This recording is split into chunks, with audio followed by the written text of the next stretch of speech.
तो इस प्याज के अंदर मतलब इस ओनियन के अंदर ऐसे कई तत्व पाए जाते हैं जिनके कारण हमारे बाल लंबे व घने हो जाते हैं। जैसे कि मैग्नीशियम और पोटेशियम, ये दो तत्व हैं जिनके कारण हमारे बाल लंबे और घने हो जाते हैं। और इन दो तत्व की तरह प्याज के अंदर ऐसे कई तत्व होते हैं जो हमारे हेयर्स के लिए बहुत ही लाभदायक होते हैं। ओनियन गंजेपन से छुटकारा दिलाता है और सिर पर जहां बाल नहीं होते हैं उस जगह नए बाल उगा देता है।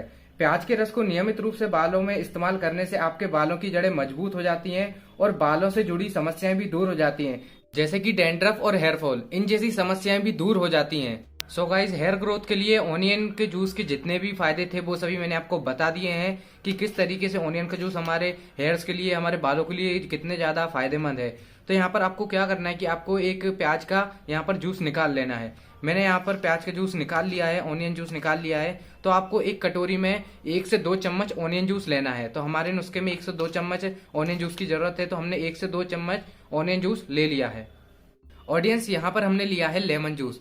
तो लेमन जूस बालों से जुड़ी आम समस्याओं जैसे कि डैंड्रफ हुआ, हेयर फॉल हुआ, इनसे लड़ने में बहुत ही ज्यादा फायदेमंद होता है, क्योंकि लेमन के अंदर होता है विटामिन सी और साइट्रिक एसिड जो आपके बालों में से डेड सेल्स को निकाल देता है। बालों की डेड सेल्स को आम भाषा में रूसी कहा जाता है, तो लेमन जूस बालों में से रूसी को खत्म कर देता है। तो यह बहुत ही अच्छी तरीके से आपकी स्काल्प को भी क्लीन करता है, मतलब जो आपकी स्काल्प में डर्ट वगैरह होती है, जो डेड सेल्स होती है, उन सभी को खत्म कर देता है और आपकी स्काल्प को अच्छी तरीके से क्लीन करता है। इसलिए हम यहाँ पर लेमन जूस का इस्तेमाल कर रहे हैं। तो ऑडियंस, आपको करना क्या है कि आपको एक बाउल या फिर एक कटोरी ले लेनी है, उसमें आपको अच्छी तरीके से लेमन जूस को निकालना है। फिर आपको 1 से 2 चम्मच लेमन जूस लेना है। आपको हमारे नुस्खे में, मतलब अपने नुस्खे में 1 से 2 चम्मच लेमन जूस की जरूरत पड़ेगी, तो आपको 1 से 2 चम्मच लेमन जूस निकाल लेना है। तो ऑडियंस, मैंने हमारे आज के नुस्खे को तैयार करने के लिए यहाँ पर दोनों तरह के जूसेस को ले लिया है। तो मैंने यहाँ पर दोनों जूस को ले लिया है। तो अब हम इन दोनों को कर लेंगे मिक्स। आपको दोनों को अच्छी तरीके से मिक्स कर लेना है। ऑडियंस, दोनों जूसेस को लेते समय आपको दोनों को इक्वल क्वांटिटी में लेना है। मैंने यहाँ पर दोनों को इक्वल क्वांटिटी में ही लिया है। आपको अपनी रिक्वायरमेंट के हिसाब से 1-1 चम्मच या फिर 2-2 चम्मच दोनों जूसेस को लेना है। तो ये देखिए ऑडियंस, मैंने यहाँ पर हमारे नुस्खे को कर लिया है तैयार। तो अब हम बात कर लेते हैं कि हमें इस नुस्खे को किस तरीके से अपने बालों पर अप्लाई करना है, किस तरीके से हमें इसे अपने बालों पर लगाना है। तो ऑडियंस, हमें इस नुस्खे को 1 सप्ताह में 2 से 3 बार अपने बालों पर लगाना है और आपको लगातार 3 से 4 हफ्तों तक इसे ऐसे ही अपने बालों पर अप्लाई करते रहना है, जिसके बाद आप इसके बहुत अच्छे रिजल्ट देखोगे। तो आपको 1 हफ्ते में 2 से 3 बार अपने बालों पर लगाना है। अब हम बात कर लेते हैं कि हमें इस नुस्खे को किस तरीके से लगाना है। तो ऑडियंस, आपको इस नुस्खे को लगाते समय, मतलब लगाने से पहले अपने बालों को कर लेना है रेडी, मतलब अपने बालों को नॉर्मल वाटर से क्लीन कर लेना है, जिससे आपके बालों में लगी डस्ट, ऑयल जो कुछ भी होगा वो सब कुछ निकल जाएगा। तो अपने बालों को नॉर्मल वाटर से धोते समय आपको ना ही किसी शैम्पू, ना ही किसी साबुन, ना ही किसी कंडीशनर का इस्तेमाल करना है। सिर्फ नॉर्मल वाटर से धोने के बाद आपको अपने बालों को क्लीन कर लेना है और उसके बाद फिर आपको इस नुस्खे को अपने बालों में अप्लाई करना है। आप चाहे तो इसे रात में या फिर दिन में, जैसा आपको लगे आप जब इसे इस्तेमाल कर सकते हैं। दिन में चाहे तो दिन में, नहीं तो रात में चाहे तो रात में।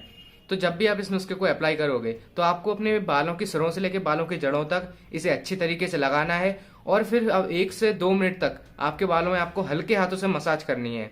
याद रहे, आपको जोर जोर से मसाज नहीं करनी है, आपको अपने हल्के हाथों से अपने बालों की जड़ों में मसाज करनी है इस नुस्खे को अप्लाई करने के बाद। तो फिर आपको जब इस नुस्खे को लगा लोगे, अच्छी तरीके से मसाज कर लोगे, फिर उसके बाद आपको 2 घंटे के लिए इस नुस्खे को अपने बाल में लगे रहने देना है, ताकि आपके बाल इस नुस्खे के जो भी पौष्टिक तत्व होंगे वो अच्छी तरीके से एब्जॉर्ब कर ले और फिर अच्छी तरीके से ग्रो करें। तो आपको 2 घंटे के लिए इसे अपने बालों में लगे रहने देना है और फिर 2 घंटों के बाद आप इसे, मतलब आप अपने बालों को नॉर्मल वाटर से धो सकते हैं। तो आप अपने बालों को जब धोगे तो जब आपको ना ही शैम्पू का इस्तेमाल करना है, ना ही कंडीशनर का, ना ही किसी साबुन का, किसी भी तरह के केमिकल कंटेनिंग प्रोडक्ट का यूज नहीं करना है। सिर्फ नॉर्मल वाटर से आपको अपने बालों को धो लेना है। तो बालों को धोने के बाद और आप अगर इस नुस्खे को लगातार इस्तेमाल करते हो, लगातार 3 से 4 हफ्तों तक इसको इस्तेमाल करते हो, तो आप देखोगे ऑडियंस कि आपके हेयर जो है वो पहले से ज्यादा तेजी से बढ़ने लगेंगे। मतलब उनकी हेयर ग्रोथ की जो स्पीड थी वो पहले से बढ़ जाएगी और आपके बाल पहले से ज्यादा लंबे और घने भी होने लगेंगे। तो ऑडियंस, ये था हमारा आज का नुस्खा। अगर आपको ये नुस्खा अच्छा लगा तो जरूर ट्राई कीजिए, क्योंकि ये नुस्खा बहुत ही असरदार और बहुत ही फायदेमंद नुस्खा है। तो अगर ऑडियंस आपको हमारी ये वीडियो पसंद आई है तो वीडियो को लाइक कीजिए और हम हमारे चैनल पर हेयर ग्रोथ से रिलेटेड और हेयर प्रॉब्लम्स के सॉल्यूशन से रिलेटेड वीडियोस अपलोड करते रहते हैं। तो हमारे चैनल को कर लीजिए सब्सक्राइब। अब मिलते हैं हम किसी नए वीडियो में किसी नए नुस्खे के साथ।